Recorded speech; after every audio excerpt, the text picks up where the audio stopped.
Šuška se da Miki Đuričić ulazi u zadrugu da zaradi za ženu i bebu, a ovo je prava istina.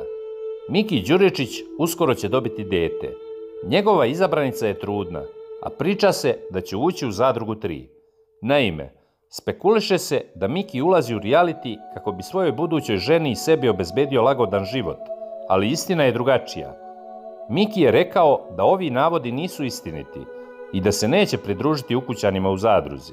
Ja za to nisam čuo, rekao je Miki, kom nije bilo svejedno kada smo mu pomenuli da se priča da ulazi u zadrugu zbog novca.